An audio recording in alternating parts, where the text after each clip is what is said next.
Dhanvantari multi speciality hospital. उपलब्ध सुविधा: medicine विभाग, 15 बेड्सचे सुसज्ज ICU, ECG, 2D echo, PFT, अस्थिरोग विभाग, ॲक्सिडेंट, कृत्रिम सांधेरोपण, दुर्बिणीद्वारे शस्त्रक्रिया, मणके विकार आणि शस्त्रक्रिया, सुपर स्पेशालिटी विभाग, plastic surgery, cancer surgery, neuro surgery, paediatric surgery, surgery विभाग, दुर्बिणीद्वारे तपासणी आणि शस्त्रक्रिया। Dhanvantari multi speciality hospital, Tajne मळा, नवीन नगर रोड, संगमनेर, जिल्हा अहमदनगर। फोन नंबर 02425 2275 74, तसेच 2275 75। Mobile number 74 99 17 68 64।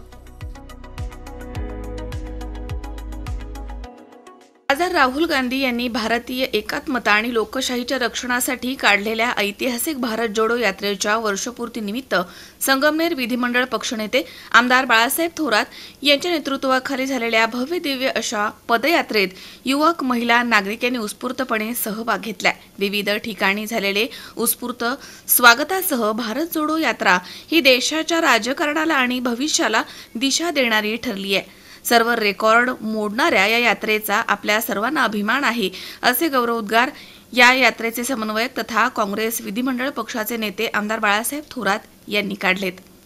काँग्रेस कमिटीच्या वतीनं भारत जोडो यात्रेच्या वर्षपूर्तीनिमित्त संगमनेर नगरपालिका ते नवीन नगर रोड अशी विराट पदयात्रा झाली आहे। पदयात्रेच्या समारोप प्रसंगी सभेमध्ये व्यासपीठावरती काँग्रेसचे नेते आमदार बाळासाहेब थोरात, तसेच माजी आमदार डॉ. सुधीर तांबे, नगराध्यक्षा सौ दुर्गाताई तांबे, नाशिकचे राजाराम पानगव्हाणे, महिला काँग्रेसच्या सचिव उत्कर्षाताई रुपवते, ॲडव्होकेट माधवराव कानवडे आदींसह संगमनेर तालुक्यातील काँग्रेसचे सर्व सेलचे पदाधिकारी आणि विविध संस्थांचे पदाधिकारी, कार्यकर्ते, युवक, महिला, नागरिक मोठ्या संख्येनं उपस्थित होते।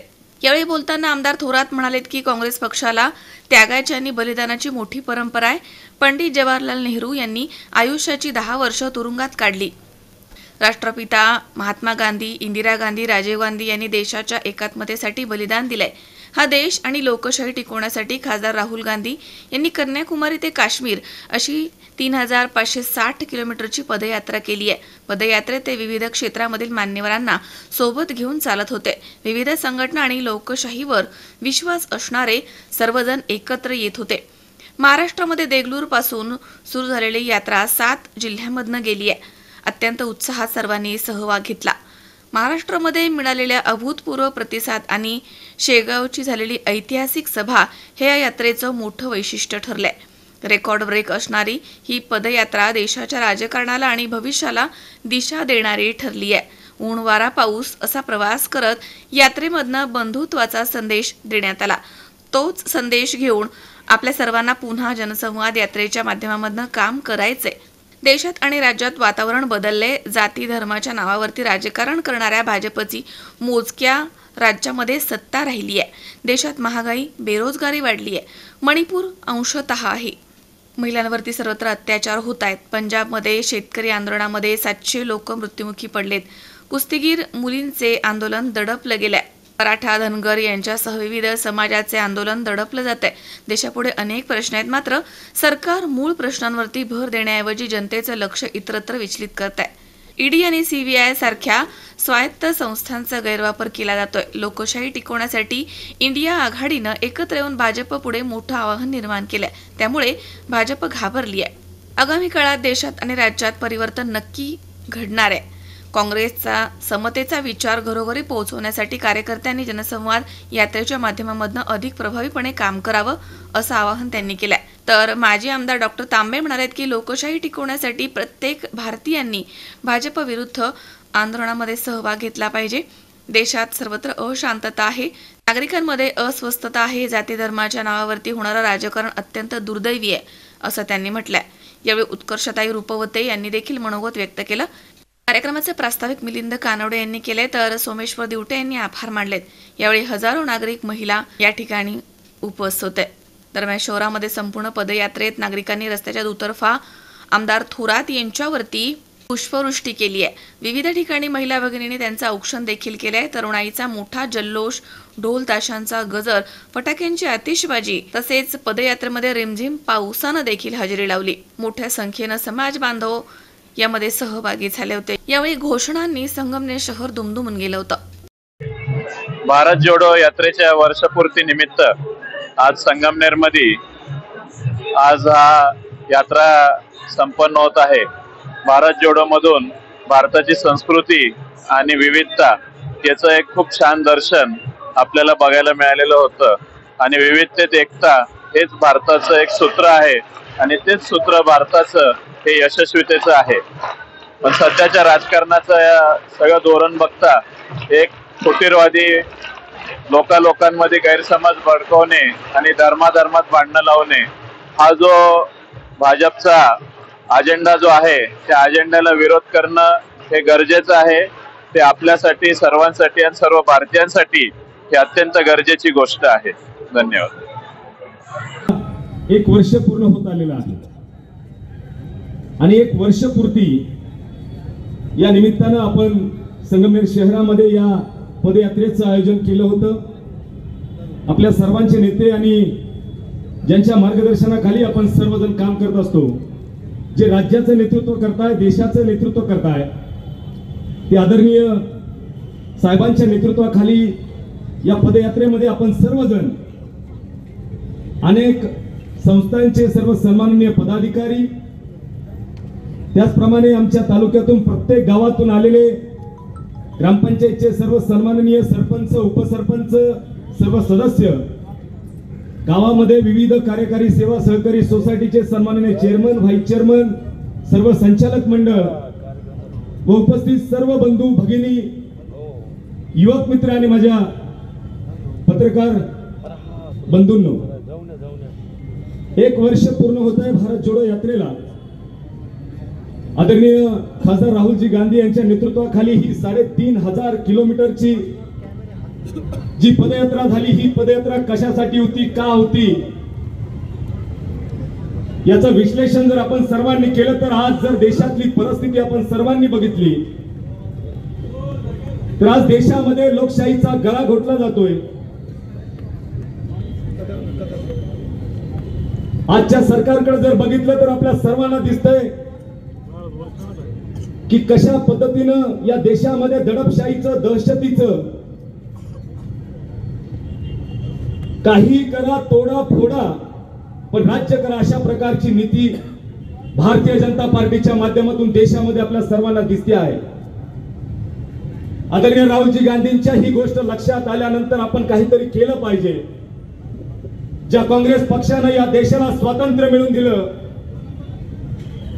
स्वातंत्र्य मिळवून देत असताना सुद्धा आणि त्याच्यानंतर सुद्धा या देशाच्या बांधणीमध्ये, या देशाला उभं करण्यामध्ये काँग्रेस पक्षानं जे योगदान दिलेलं आहे ते योगदान कुणीही विसरता कामा नये। आणि आज पुन्हा इंग्रजांच्या काळामध्ये ज्या पद्धतीनं सर्वसामान्य माणसांवर, शेतकऱ्यांवर, महिला भगिनींवर, युवकांवर जशा पद्धतीचे अत्याचार होत होते त्याच पद्धतीचं काम सध्या भारतीय जनता पार्टीच्या माध्यमातून देशामध्ये सुरू आहे आणि हे कुठेतरी थांबवलं पाहिजे, कुठेतरी पुढे आलं पाहिजे। राज्यामध्ये आपण बघतोय विरोधी पक्षातली लोक कधी भारतीय जनता पार्टी जातात कळत सुद्धा नाही। सकाळी इथं दिसला तर संध्याकाळी भारतीय जनता पार्टी दिसतो। अशा पद्धतीचं अतिशय भयभीत असं वातावरण पूर्ण देशामध्ये निर्माण झालेलं आहे आणि याला कुठेतरी वाचा फोडली पाहिजे म्हणून आदरणीय राहुलजी गांधीजींनी या पदयात्रेचं नियोजन केलं। मला या ठिकाणी काँग्रेस पक्षाचा अभिमान वाटतो की 3,500 किलोमीटर पायी चालणं म्हणजे जोक होता का? मी पायी चालण्याचे किस्से या ठिकाणी बघितलेले आहेत। माझा वारकरी बांधव असेल तो पंढरपूरला पांडुरंगाच्या चरणी साकडं घालण्यासाठी, दर्शन घेण्यासाठी पायी जात असतो। आपल्या इथं एक तीर्थक्षेत्र आहे साईबाबांचं। साईबाबांना त्या ठिकाणी दर्शन घेण्यासाठी, त्यांचे आशीर्वाद घेण्यासाठी अनेक भक्त त्या ठिकाणी पायी चालत असतात। आणि पायी चालून जेव्हा त्या मंदिराच्या गाभाऱ्यामध्ये दर्शन डोकं टेकवतात त्यावेळेस त्याच्या अंतरंगाला शांती मिळते. आणि म्हणून पदयात्रा कशासाठी काढली? आदरणीय राहुलजींनी पदयात्रा काढली कशासाठी की या देशातला जो सर्वसामान्य माणूस आहे, जो माझा शेतकरी बांधव आहे, माझ्या महिला भगिनी आहेत, माझा युवक आहेत, त्यांच्या पर्यंत पोहोचलं पाहिजे, त्यांच्या मनाच्या व्यथा जाणून घेतल्या पाहिजे, त्यांच्या मनामध्ये काय चाललंय हे जाणून घेण्यासाठी आदरणीय राहुलजी या पदयात्रेच्या मोहिमेला निघाले. आणि 3,500 किलोमीटर कशाला म्हणतात, काश्मीर ते कन्याकुमारी, न भूतो न भविष्यती अशी ती पदयात्रा झाली आणि पूर्ण देशाचं वातावरण बदलून गेलं. आज आपल्याला दिसतंय की देशामध्ये कशा पद्धतीनं भारतीय जनता पार्टीचं काम सुरू आहे. मी त्या खोलात जाणार नाही. महागाई असेल, भ्रष्टाचार असेल, बेरोजगारी असेल. आता 18 तारखेला एक अधिवेशन बोलवलंय. त्या अधिवेशनामध्ये लोकप्रतिनिधींना त्या ठिकाणी पत्र पाठवावं लागतं किंवा अजेंडा पाठवावा लागतो की अशी अशी मीटिंग आपण आयोजित केलेली आहे, त्या मीटिंगला आपण सर्वांनी यावं. त्या मीटिंगच्या अजेंड्यामध्ये विषय असतात, ते विषय मांडायचे, त्या विषयाचा अगोदर अभ्यास करण्यासाठी तो अजेंडा काढायचा असतो. पण असा कुठलाही अजेंडा काढला गेला नाही. डायरेक्ट ट्विटरवर ट्विट करून टाकलं मोदीजींनी, 18 तारखेला 3 दिवसाचं अधिवेशन बोलवलेलं आहे. अरे कुठं गेली आमची लोकशाही? ग्रामपंचायतचं मीटिंग जरी असली तरी अजेंडा काढावा लागतो. त्या प्रत्येक सदस्यापर्यंत तो अजेंडा जातो, त्याच्यावरचे विषय तो सदस्य वाचत असतो आणि मग ग्रामपंचायतच्या मीटिंग मध्ये त्या विषयावर मंथन होतं, चर्चा होते आणि त्याच्यातून निर्णय होत असतात. पण आज ती परिस्थिती राहिलेली नाहीये. हे मी माझ्यासाठी, आदरणीय साहेब स्वतःसाठी ही पदयात्रा नाहीये. ही पदयात्रा आपल्या सगळ्यांच्या कुटुंबासाठी आहे. आपल्या सगळ्यांच्या कुटुंबावर आज ज्या पद्धतीने अत्याचार होत आहे, जीएसटीच्या माध्यमातून असेल, महागाईच्या माध्यमातून असेल, हे अत्याचार आपण थांबवले पाहिजेत. आणि अतिशय दडपशाहीचं ज्याला आपण म्हणू शकतो असं अतिशय भयानक राजकारण देशामध्ये चालू आहे. 150 वर्ष इंग्रजांनी राज्य या देशावर केलं. याच्या मागे कारण हीच होती, जाती जातीमध्ये ते निर्माण करायची, धर्माधर्मामध्ये भांडण लावून द्यायची आणि त्याचा फायदा राज्यकर्त्यांनी घ्यायचा. तशा पद्धतीचे हे राज्यकर्ते आहेत. म्हणून माझी आपल्या सर्वांना अंतःकरणापासून विनंती आहे की या पदयात्रेच्या निमित्तानं आज आपण सर्वजण एकत्र आलेलो आहोत. आज या ठिकाणी आपण सर्वजण एकत्र आहोत. आदरणीय साहेबांचे आपण सर्वजण मावळे आहोत. आपल्याला ज्या पद्धतीनं इथून पुढच्या काळामध्ये जायचं आहे, आदरणीय राहुलजी प्रत्येक माणसापर्यंत पोहोचले पदयात्रेच्या निमित्तानं. प्रत्येक राज्याच्या व्यथा जाणून घेतल्या, प्रत्येक माणसाची मनं जाणून घेतली आणि त्यातून काहीतरी खूप मोठी गोष्ट राहुलजी आज घेऊन गेलेले आहेत. आणि हा देश पुन्हा एकदा काँग्रेसच्या हातामध्ये आपल्या सर्वांना द्यायचा आहे. ज्या काँग्रेसला बलिदानाचं एक नेतृत्व आहे. आदरणीय राहुलजींच्या घरामध्ये त्या ठिकाणी स्वतःच्या छातीवर गोळ्या झेलून घेतल्या, या देशासाठी बलिदानं दिली. त्या बलिदानाचा एक करिश्मा आहे. त्या बलिदानाचा एक आतापर्यंत त्यांनी जे काम केलेलं आहे त्या कामाचं आपण बघितलं पाहिजे की कशा पद्धतीनं आज गांधी परिवार असेल या देशासाठी, अस्मितेसाठी, या देशाच्या रक्षणासाठी कायम रस्त्यावर उतरलेला आहे. कायम सर्वसामान्य माणसांसाठी, शेतकऱ्यांसाठी, सगळ्यांसाठी या परिवारानं काम केलेलं आहे, या देशासाठी काम केलेलं आहे. आणि म्हणून पुन्हा एकदा या देशाची सूत्र काँग्रेसच्या हातात देण्यासाठी आपल्या सर्वांना कंबर कसायची आहे, एकत्र यायचं आहे. देशामध्ये जे धर्माचं जातीचं राजकारण सुरू आहे ते कुठेतरी थांबवायचं आहे. आणि म्हणून राहुलजी म्हणत होते, नफरत छोडो, प्रेम से आओ, मेरे पास आओ, मुझे प्रेम फैलाना है. त्या पद्धतीचं काम आदरणीय राहुलजी करतायत आणि त्यांच्या नेतृत्वाखाली आदरणीय साहेब महाराष्ट्राचं काम करत असताना आपल्या सर्वांना विदित आहे की कशा पद्धतीचं काम मागच्या 40 वर्षात आदरणीय साहेबांनी महाराष्ट्रामध्ये केलेलं आहे, देशामध्ये केलेलं आहे. म्हणून आदरणीय साहेबांच्या पाठीशी आपल्या सर्वांना अतिशय भक्कमपणानं या पुढच्या ज्याची सुवर्ण अक्षरांनी नोंद झाली अशा ऐतिहासिक भारत जोडो यात्रेला आज 1 वर्ष पूर्ण झाला. आणि त्याचं औचित्य साधून आज आपले सगळ्यांचे नेते, काँग्रेस विधिमंडळ पक्षाचे नेते, राज्याचे माजी महसूल मंत्री आणि राज्याचे भावी मुख्यमंत्री यांच्या नेतृत्वाखाली आज आपण ही पदयात्रा जी संगमनेर शहरातून सुरू केली आहे, ही पदयात्रा खरं तर आपल्या सगळ्यांसाठी एक ऊर्जा देणारी आहे. आपल्या सगळ्यांच्या नेतृत्वाखाली जे काम आज आपण संगमनेरमध्ये करत आहोत, हे काम आपल्याला पुढे न्यायचं आहे. उठायचं नाही, अगदी बारीक पाऊस आहे, कोणीही जागा सोडून. आणि त्या निमित्ताने आपण सगळे काँग्रेसच्या या झेंड्याखाली एकत्र येत आहोत. आज विचारपीठावर अनेक मान्यवर उपस्थित आहेत, पण सगळ्यांची नावोल्लेख न करता मी फक्त माझे काही विचार इथे आपल्यासमोर मांडत आहे. आपण वारंवार उल्लेख करतो भारत जोडो यात्रेचा. त्या यात्रेच्या सगळ्याच नियोजनामध्ये ज्यांनी सिंहाचा वाटा उचलला आणि त्यांचे एक छोटे सैनिक म्हणून आम्ही त्यांच्या सोबत होतो, असे आदरणीय नामदार थोरात साहेब.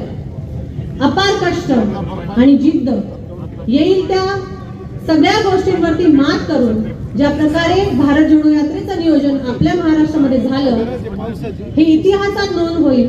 राहुलजींनी हे सांगितलं की सबसे अच्छा भारत जोडो यात्रा ये महाराष्ट्र में हुआ, सबसे बड़ी सभा ये शेवगाव में हुई. आणि परवा जेव्हा राहुलजी मुंबईला आले, त्यांनी पुन्हा त्यांच्या त्या भाषणामध्ये हा उल्लेख करून दिला. असं नेतृत्व आपल्याला लाभलंय. त्यांचा हात बळकट करण्याचं काम, त्यांची जबाबदारी आपल्या सगळ्यांवर आहे.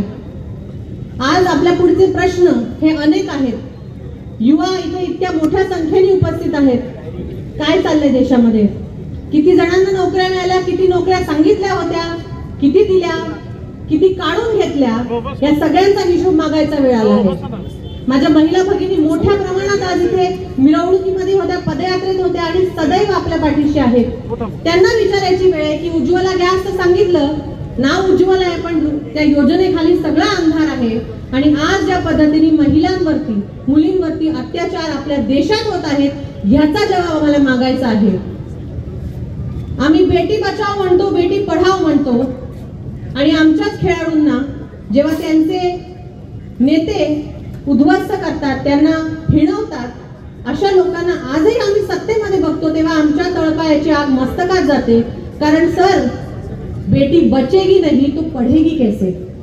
तुम्ही जर मुलींना याच पद्धतीने वागणूक देणार असाल, ज्या खेळाडूंनी तुम्हाला आंतरराष्ट्रीय स्तरावरती मान मिळवून दिला, त्या खेळाडूंची तुम्ही इज्जत करू शकत नाही, तर काल ज्या माई माऊलीला जालन्यामध्ये लाखांनी तुडवलं, जिला रक्तबंबाळ केलं, त्या माय माऊलीची तुम्ही काय इज्जत करणार? हा सवाल विचारायची खरं तर ही वेळ आहे. आपल्या सगळ्यांच्या आयुष्यामध्ये पुढे अनेक प्रश्न असतील. मुलांची लग्न आहे, शेतीची काम आहे, ते सगळं काही दिवस आता आपल्याला बाजूला ठेवावं लागणार आहे.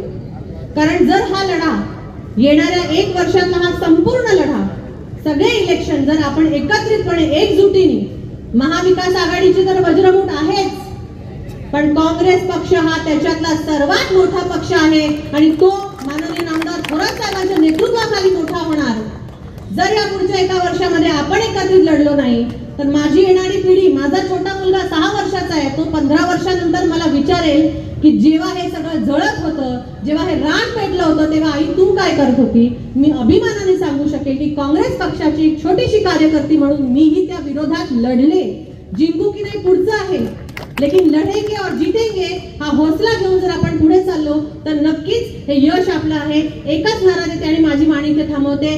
जोडो जोडो नफरत छोडो, जोडो जोडो, जुड़ेगा इंडिया, जुड़ेगा भारत.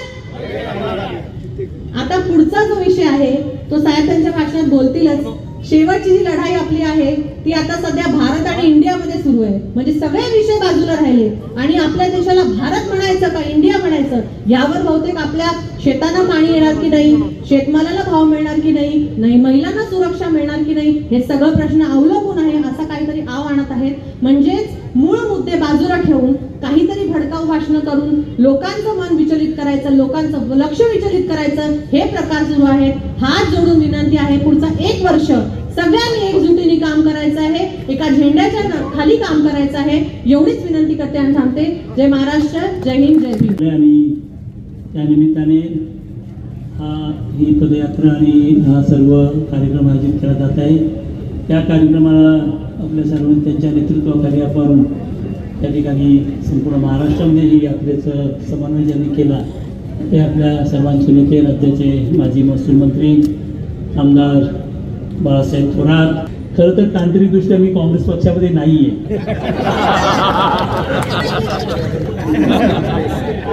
परंतु तरी सुद्धा तुमच्या मनामध्ये प्रश्न आला असेल की हे का आले इथे. मी तेच सांगतोय की का आलो, मीच नाही, मी तर एक राजकीय कार्यकर्ता आहे आणि मी तिथे गेलंच पाहिजे जिथे भारताच्या लोकशाहीचा प्रश्न निर्माण होतो. मीच नाही, तिथे गेलं पाहिजे तिथे भारताच्या राज्यघटनेचा प्रश्न तयार होतो. कारण मला माझ्या मुलांच्या, माझ्या नातवांच्या, माझ्या पंतूंच्या भविष्याची काळजी आहे, मला या देशातल्या लोकशाहीची काळजी. मित्रांनो, खऱ्या अर्थाने आपण पहा की जे राज्य या देशामध्ये आता चालू आहे ते खरोखर खूप चिंतेचं आहे. हे स्वातंत्र्य आम्ही मिळवलं, शेकडो वर्षाची गुलामगिरी हटवून या देशामध्ये लोकशाही प्रस्थापित केली. या लोकशाहीच्या माध्यमातून या देशातला सामान्य मनुष्य, गरीब मनुष्य, शेतकरी मनुष्य, दलित मनुष्य, आदिवासी मनुष्य आणि महिला या सर्वांना खऱ्या अर्थाने न्याय कधी मिळाला असेल तर ज्यावेळेस 1947 साली महात्मा गांधीजींच्या नेतृत्वाखाली इंग्रजांना आपण या देशातून उचकून लावलं. महात्मा गांधीजींनी सगळा देश एक केला आणि त्यानंतर 1950 साली एक राजकीय सामाजिक क्रांती या देशामध्ये काँग्रेसच्या नेतृत्वाखाली, ती म्हणजे या देशाने राज्यघटनेचा स्वीकार केला. तुम्हाला त्यावेळेस प्रथम या देशाच्या राजकारणामध्ये काहीतरी महत्त्वपूर्ण निर्माण करून दिलं असेल ते या राज्यघटनेने दिलं. डॉक्टर बाबासाहेब आंबेडकरांच्या आणि महात्मा गांधींच्या नेतृत्वाखाली, पंडित जवाहरलाल नेहरूंच्या नेतृत्वाखाली काँग्रेस पक्षाने मिळवलं. आणि आज ती लोकशाही धोक्यामध्ये. मी ते एक राजकीय कार्यकर्ता, मी सांगितलं मी तर आलंच पाहिजे, परंतु कुठलाही, मी सांगतो, या देशामधल्या ज्या माणसाचा तो राजकीय कार्यकर्ता नसेल, तो सामान्य नागरिक असेल, त्या प्रत्येकाने या मोहिमेमध्ये सामील झालं पाहिजे. कारण मी मगाशी म्हटल्याप्रमाणे आपल्याला लोकशाहीचं रक्षण करायचं नाही. मी सांगतो की लोकशाही ही सामान्य माणसाच्यासाठी कवच कुंडलासारखी आहे. ज्या दिवशी, कारण इंग्रजांच्या काळामध्ये मोठे दुष्काळ पडत होते, लाखो लोक मृत्युमुखी पडत होते, त्यांना कोणी वाचवायला येत नव्हतं. आज तुमच्या सामान्य माणसाच्या छोट्या मोठ्या प्रश्नांमध्ये सरकारला लक्ष घालावं लागतं. कारण तुम्हाला या राज्यघटनेने, काँग्रेस पक्षाने आणि डॉक्टर बाबासाहेब आंबेडकरांच्या राज्यघटनेने प्रत्येकाला एक मताचा अधिकार दिला आहे, लोकशाहीचा अधिकार दिला आहे. तो लोकशाहीचा अधिकार जर तुम्हाला शाबूत ठेवायचा असेल तर आपल्याला एकत्रित आलंच पाहिजे, संघटित झालंच पाहिजे. आणि म्हणून मित्रांनो, मी आपल्याला सांगू इच्छितो की आज या देशामध्ये काय चाललेलं आहे, सरळ या देशामध्ये लोकशाही मोडीत काढण्याचं काम या देशामध्ये चालू आहे. सर्वांना चिंता वाटते, केवळ काँग्रेस पक्षाच्या लोकांना वाटते असं नाही, या देशातल्या सर्व पुरोगामी विचाराच्या लोकांना वाटते, विचारवंतांना वाटते, साहित्यिकांना वाटते, सर्वांना या देशातल्या लोकशाहीची चिंता वाटते. आणि म्हणून जनता म्हणून, जसं आपण महात्मा गांधीजींच्या नेतृत्वाखाली काँग्रेसचं आंदोलन केलं त्यावेळेस त्या काँग्रेसच्या प्रवाहामध्ये सर्व लोक आले होते या देशात, संपूर्ण लोक त्या ठिकाणी आले होते, काही अपवाद सोडतात. आणि म्हणून आपल्याला सुद्धा आता यासाठी राहुल गांधींच्या नेतृत्वाखाली लोकांनी एकवटलं पाहिजे. पहिलं आपण भारतीय जनता पार्टीला या देशातल्या राजकारणातून बाद केलं पाहिजे. त्याच वेळेस खऱ्या अर्थाने आपण, आणि मग आपण त्या ठिकाणी राजकारण चालू राहायला काही हरकत नाही. मित्रांनो, आपण पहा की राहुल गांधींची खऱ्या अर्थाने त्यांचं सदस्यत्व काढून घेतलं. दिवसांनी त्यांचं सदस्यत्व काढण्यात दुसऱ्या दिवशी, म्हणजे ज्या राहुल गांधींच्या वडिलांनी देशासाठी गोळ्या झेलल्या, ज्या राहुल गांधींच्या आजीने देशासाठी गोळ्या घेतल्या, त्या राहुल गांधींचं सदस्यत्व काढलं, त्याला दुसऱ्या दिवशी घरातून बाहेर काढलं. एवढ्या क्रूरपणाने वागणारी ही जे माणसं असतील, आपण कुठेतरी विचार केला पाहिजे. आज आपण बघतो की कशा पद्धतीने त्या ठिकाणी जो कोणी या ठिकाणी बोलेल, मिलिंदराव कानवडेंनी छानपणे सांगितलं की कोणी या ठिकाणी बोलेल त्याला त्या ठिकाणी दडपशाहीने नमवलं जातं. आणि म्हणून राज्यघटना असेल, आता परवाच त्या ठिकाणी काँग्रेस पक्षाच्या भाजपच्या एका व्यक्तीने सांगितलं की देवरा, एक जबाबदार व्यक्ती त्या ठिकाणी लिहितोय की या देशाची राज्यघटना बदलली पाहिजे. आपण कधीतरी तागे होणार आहोत की नाही. मी सांगितलं की राज्यघटना ही खऱ्या अर्थाने इथल्या गोरगरीब माणसासाठी, इथल्या सर्वसामान्य माणसासाठी कवच कुंडलासारखी. तुम्ही जागे व्हा, ही राज्यघटना संपली तर तुमचे सगळे अधिकार त्या ठिकाणी संपुष्टात येतील. कारण भारतीय जनता पार्टीच्याच एका महत्वाच्या जबाबदार माणसाने काही वर्षापूर्वी असं म्हटलं होतं की या देशामध्ये मनुस्मृती आली पाहिजे. आता मनुस्मृती म्हणजे काय हे सुद्धा आपल्या इथल्या सर्व लोकांनी समजून घेतलं पाहिजे की तिथे विषमता आणि फक्त विषमता आहे. महिलांना तर काहीच अधिकार नाहीये, कुणालाच अधिकार नाही, असं विषमतेचं राज्य पुणे या ठिकाणी आणायचं का. आणि म्हणून मित्रांनो, मी सांगितलं हे आंदोलन जे आहे हे काँग्रेस पक्षाने सुरू केलं आहे, पण माझं असं मत आहे प्रामाणिकपणे की या देशातल्या सर्व लोकांनी, सर्वसामान्य नागरिकांनी, तरुणांनी, खरं तर तरुणांनी अधिक त्वेषाने या राजकारणामध्ये उतरलं पाहिजे. आज तरुणांची माथी भडकवली जातात, त्यांना धर्माच्या नावावर त्या ठिकाणी कुठेतरी विद्वेष निर्माण केला जातो. आज विद्वेषाचं राजकारण या देशामध्ये चालतं. कारण सर्व क्षेत्रामध्ये, सर्व पातळीवर आपला आज G20 त्या ठिकाणी भरवलेल्या G20 मोठ्या जाहिरात केली जाते, परंतु देशाची आर्थिक स्थिती, देशातली सर्व बेरोजगारी, देशातली गरिबी, देशातला आनंदीपणा सर्व क्षेत्रामध्ये आपली घसरट त्या ठिकाणी होते, घसरण होते. आणि म्हणून मित्रांनो, मला या निमित्ताने एवढंच आवाहन करायचं आहे की आपण सर्वांनी भारतीय नागरिक म्हणून या आंदोलनामध्ये सहभागी झालं पाहिजे. आणि राहुल गांधी आज ज्या पद्धतीने, ज्या निर्भयपणाने रस्त्यावर उतरलेले, प्रत्येक भारतीय माणसाने निर्भय बनलं पाहिजे. जेव्हा तुम्ही 2 असाल तेव्हा तुम्हाला भीती वाटेल, जेव्हा तुम्ही 2000 असाल तेव्हा तुमची निर्भय व्हाल, आणि जेव्हा तुम्ही 2 कोटी व्हाल त्यावेळेस तुम्ही शूर व्हाल. आणि म्हणून ते शूर होण्यासाठी आपण सर्वांनी या ठिकाणी एकवट व्हावं अशी मी आपल्याला विनंती करतो आणि माझे 2 शब्द संपवतो. धन्यवाद.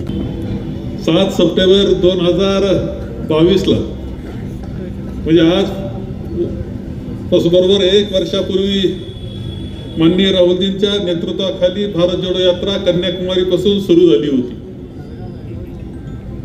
यात्रा सुरू झाली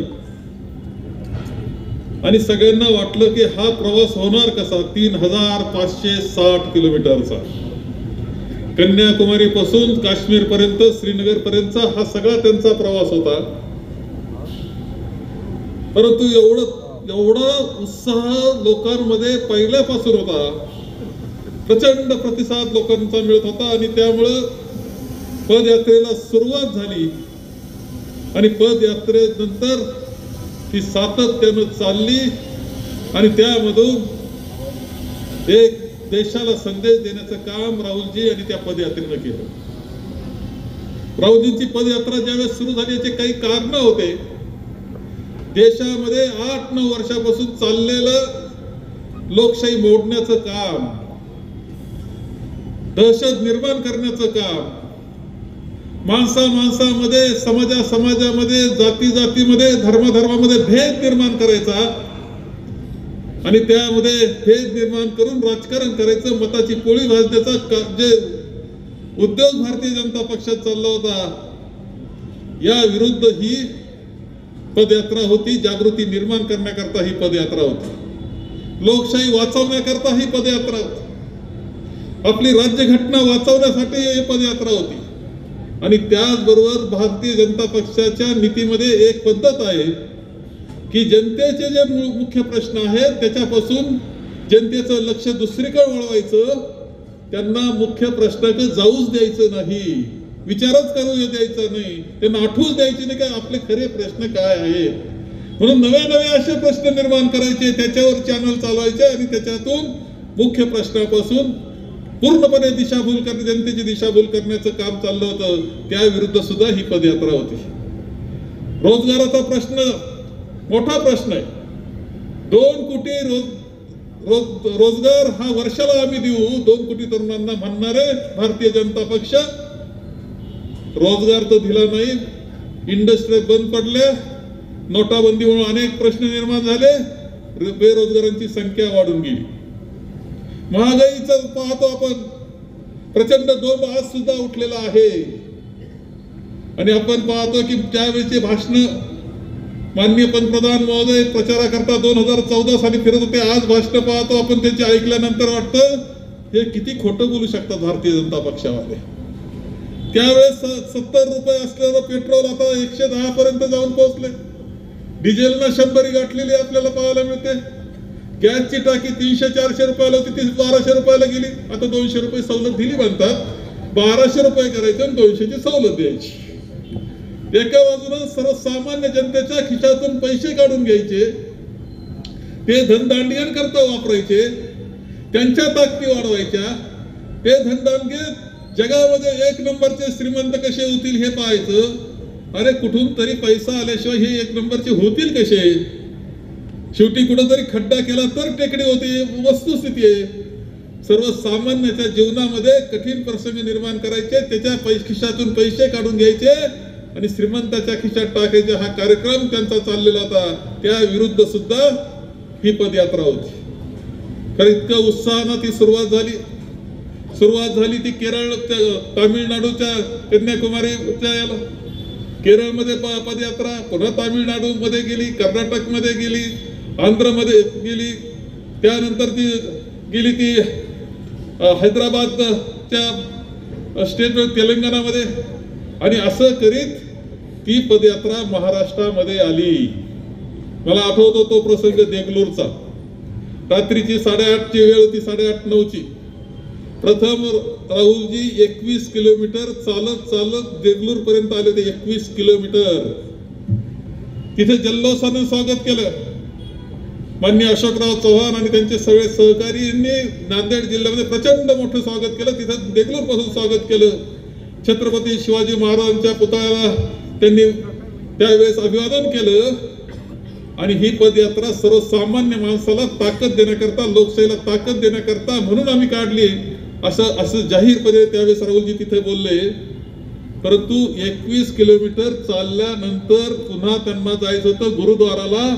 ते अंतर होतं 18 किलोमीटर. तिथून पुन्हा पायी चालण्याकरता सुरुवात केली देगलूर पासून. तिथं 18 किलोमीटर जे नानक जयंती, गुरु नानक जयंती होती त्या दिवशी म्हणून गुरुद्वारात जायचं होतं. पुन्हा 18 किलोमीटर चालले. 21 आणि 18 किती झाले? तो दिवस त्यांचा 38-39 किलोमीटर एका दिवसामध्ये राहुल गांधी चालले. नांदेडमध्ये मोठी सभा झाली. पूर्णपणे स्वागत जोरदारपणे झालं. माझ्यावर जबाबदारी समन्वयक म्हणून होती. पूर्णपणे या यात्रेचे समन्वय करणं, यात्रा व्यवस्था करणं. त्यानंतर हिंगोली जिल्ह्यात अत्यंत उत्साहानं स्वागत झालं. त्यानंतर वाशिम जिल्ह्यामध्ये स्वागत झालं. त्यानंतर अकोला जिल्ह्यामध्ये स्वागत झालं. असं करीत नंतर ते बुलढाणा जिल्ह्यामध्ये आले आणि आपण त्यामध्ये बरेच जण सामील होतो. इतका उत्साह, प्रचंड हजारो लोक. पहाटच्या वेळेस 6 वाजता सभेची सुरुवात, आपला चालण्याची सुरुवात ते करत असायचे. चालण्याची सुरुवात करायची 6 वाजता पहाटे. सकाळी 5 वाजेपासून इतकी प्रचंड गर्दी असायची की हजारो लोक त्या यात्रेत सामील होण्याकरता तिथे रस्त्यावर असायचे. सोपं नव्हतं. आम्ही अशी व्यवस्था करावी लागली होती की ह्या ज्यावेळेस ते सुरू व्हायचे चालायला तर तुडातुडी अशी व्हायचं गोंधळ. मला आज तुडवलं तसं अनेक त्यांना तुडवायचे. तर त्या तुडवातुडीमध्ये अनेक जण जखमी व्हायचे. आणि जे जखमी 2 ॲम्ब्युलन्स अशा होत्या की एक फक्त हॉस्पिटलला पोहोचवायचंच काम करीत होते लोकांना. इतका प्रचंड उत्साह होता. आणि राहुलजींचं वैशिष्ट्य असं होतं की ते चालत असताना कोणाबरोबर तरी बोलत असायचे. त्यांचं चालून त्यांना इतकी सवय झाली ते चालत राहायचे. त्यांना थकवा येत नव्हता, दम लागत नव्हता, काही श्वासोच्छ्वास सुरू होत नव्हता. शेजारी बरोबर चालणार, थोडा वेळ चालायचा, त्याला दमछाक झाली की तो बाजूला व्हायचा का दुसरा हजर व्हायचा. आणि इतके नेमके प्रश्न ते विचारत असायचे की त्याच्यात त्या माणसाला वाटायचं म्हणजे एक तर संचालक होता एका साखर कारखान्यामध्ये याच्यातलाच, नांदेड जिल्ह्यातलाच. तो चालायला बरोबर आला, कारण फोटो काढायचा असायचा ना लोकांना. तो चालल्या बरोबर आला तर तो म्हणलं मी साखर कारखान्याचा संचालक आहे.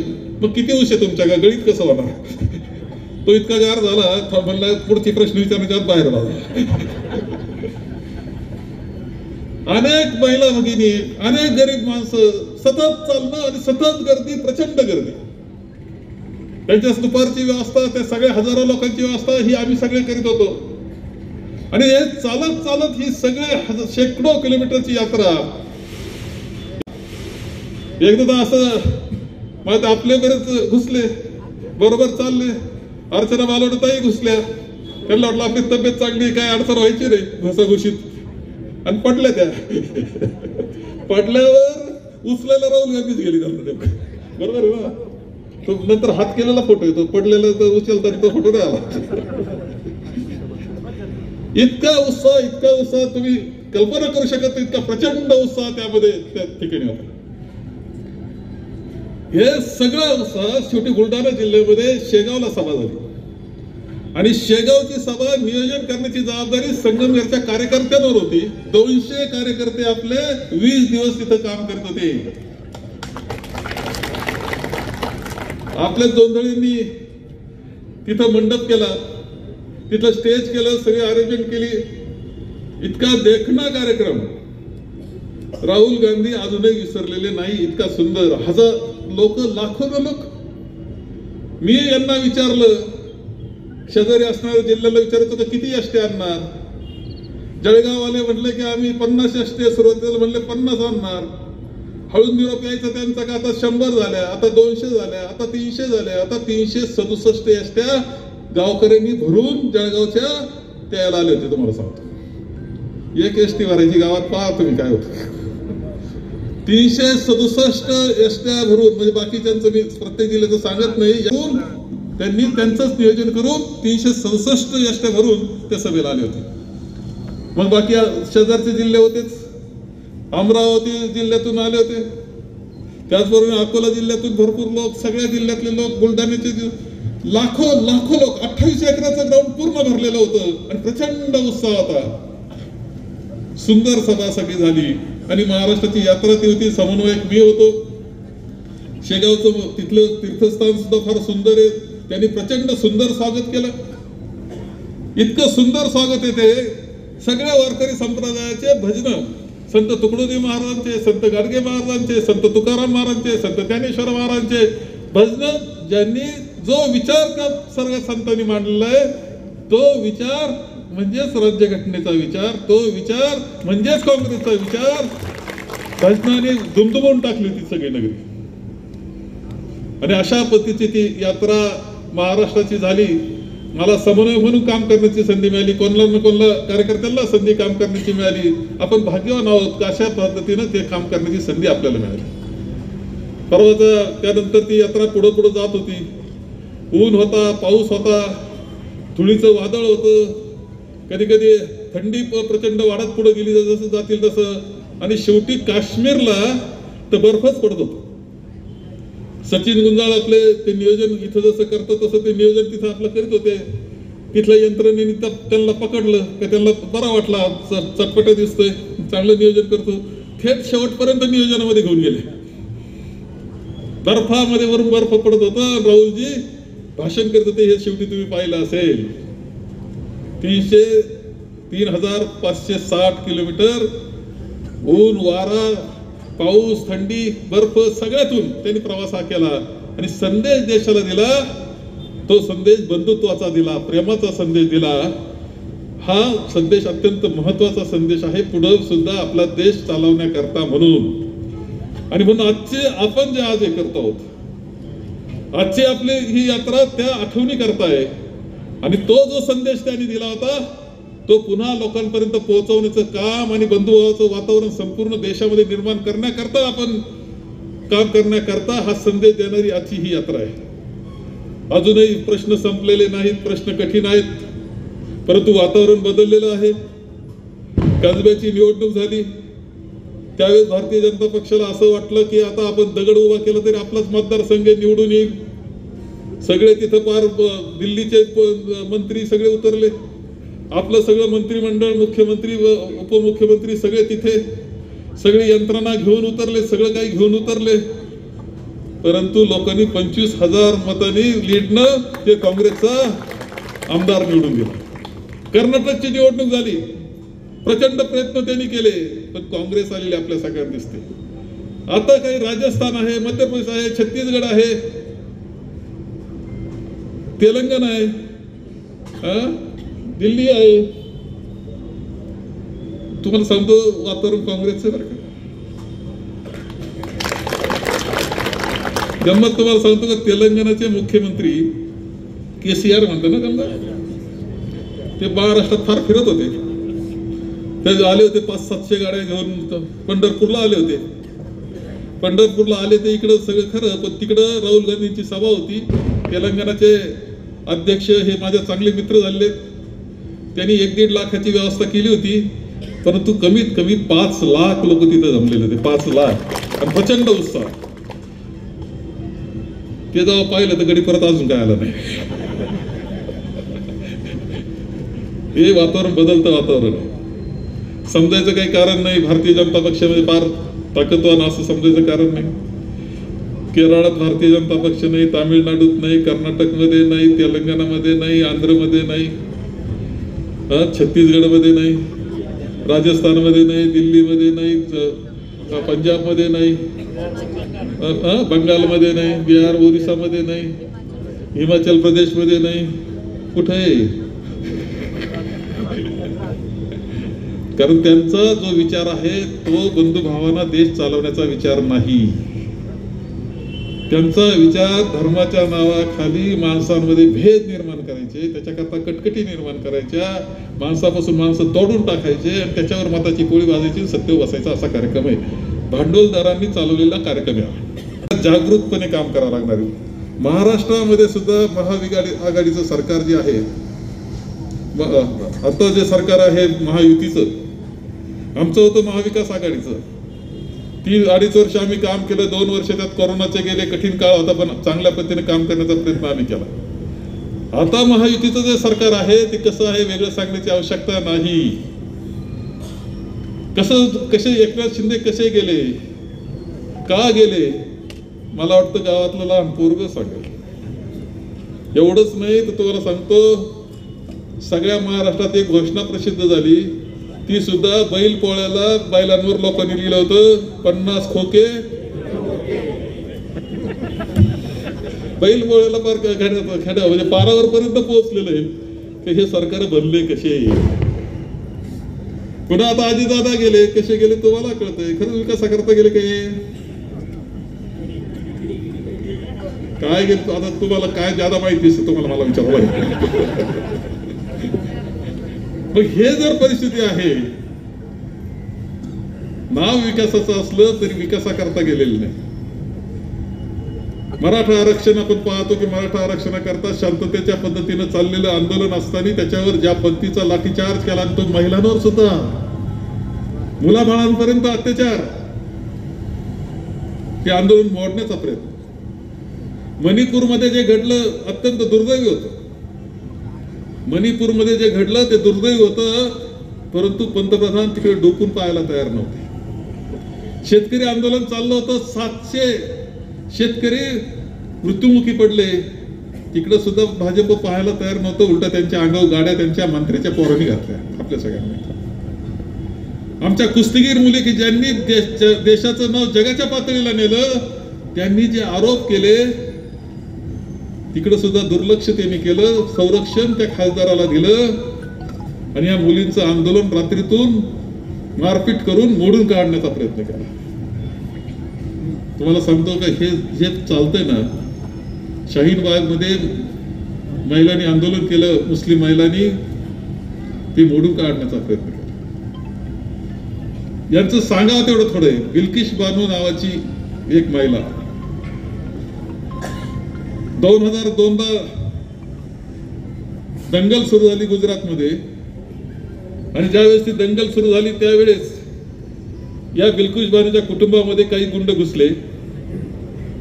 त्यांनी कुटुंब घुसल्याने तिथं कुटुंब पळून चाललं होतं, त्यांना मध्ये पकडलं, तिच्या मुलांना मारून टाकलं, तिच्या बरोबर असलेल्या पुरुषांना मारून टाकलं, तिच्यावर सामूहिक अत्याचार केले. ती अशी हिम्मतबाज निघाली की तिने कोर्टापर्यंत लढाई जोरदारपणे लढली.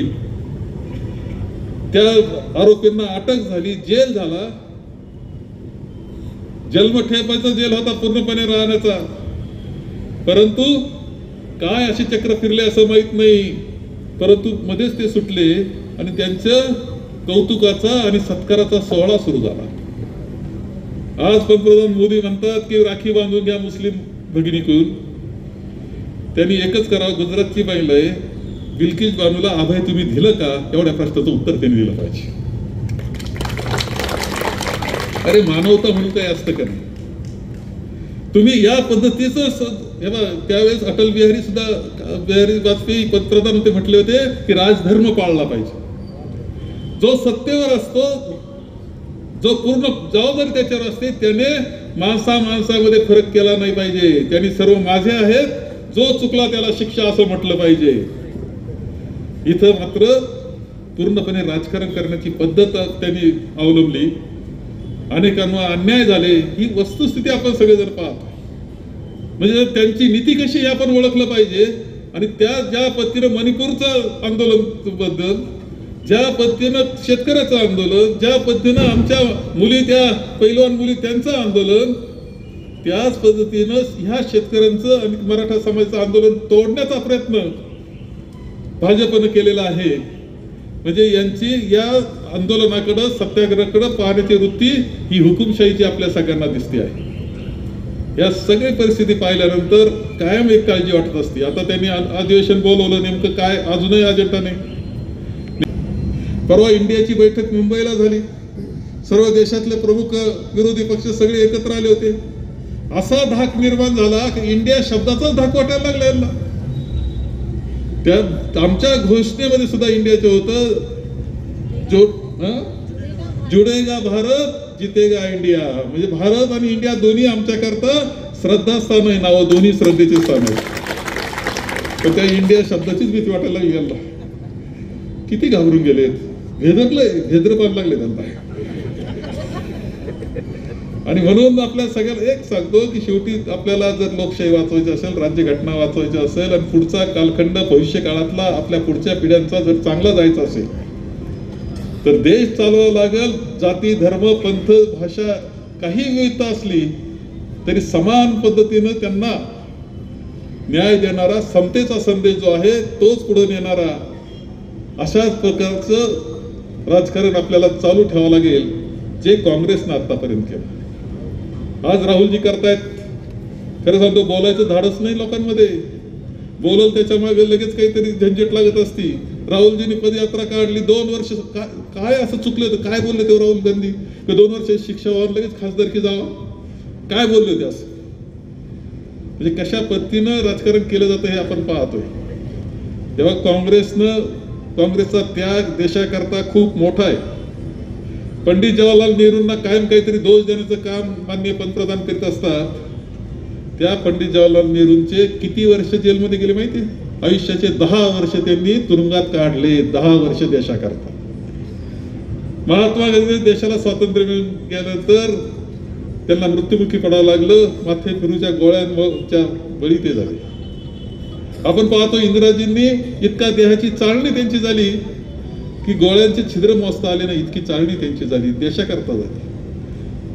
राजीव गांधी यांचा देहांत सुद्धा देहाचे तुकडे झाले, सगळे देशाकरता झाले. अरे त्याग करणारी ही परंपरा एका बाजूला काँग्रेसची आणि आमची नेहरू आणि गांधी घराण्याची आहे. तुमचा एक त्याग दाखवा मला. मी एकच म्हणतोय, देशाकरता काय त्याग तुम्ही केला, देशाकरता काय केलं, देशाच्या स्वातंत्र्याच्या चळवळीत तुम्ही होते का, देशाचा तुमच्या जे ऑफिसेस होते त्याच्यावर तिरंगा तुम्ही लावला होता का.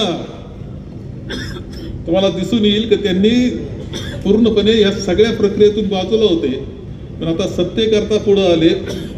माणसांमध्ये भेद निर्माण करण्याचं काम ते करतायत, समाजात भेद निर्माण करण्याचं काम करतायत आणि आम्ही फसत असतो. आमच्या लक्षात येत नाही की काय मुख्य प्रश्न काय देशापुढचे. देश सामर्थ्यवान कसा बनेल, देश ताकदवान कसा बनेल, देशातला सामान्य माणूस सुखी कसा होईल, या प्रश्नावर लक्ष देण्याची जबाबदारी ही राजकारणाची आणि सरकारची असते. दुर्दैवानं त्यापेक्षा भेद कसा निर्माण करता येईल, देश दुबळा कसा करता येईल, हेच राजकारण चाललेलं आपल्याला दिसतंय. आणि म्हणून ही भारत जोडो यात्रा ही एक दिशा देणारी, देशाच्या राजकारणाला भविष्य काळाला दिशा देणारी ठरलेली आहे, ऐतिहासिक आहे. आणि देशात जगातल्या रेकॉर्ड जे पदयात्रेचं आहे ते सगळे रेकॉर्ड मोडणारी आहे. आणि म्हणून आपल्याला अभिमान त्या पदयात्रेचा त्यांच्या आहे. आणि म्हणून आज हे वर्षपूर्तीचा यात्रेच्या वर्षपूर्ती कार्यक्रमानिमित्त आदरणीय आपले नेते बाळासाहेब थोरात साहेब, त्याचबरोबर महाराष्ट्र प्रदेश काँग्रेस कमिटीचे उपाध्यक्ष राजारामजी पानगावणे साहेब, त्याचबरोबर माजी आमदार डॉक्टर सुधीरजी साहेब, याचबरोबर सर्व अमृत उद्योग समूहाचे पदाधिकारी, काँग्रेस पक्षाचे कार्यकर्ते, आपण सर्व या ठिकाणी उपस्थित राहिलात यासाठी मी आपले आभार मानतो व कार्यक्रम संपला असं जाहीर करतो. शावी शेख, C24 तास, संगमनेर.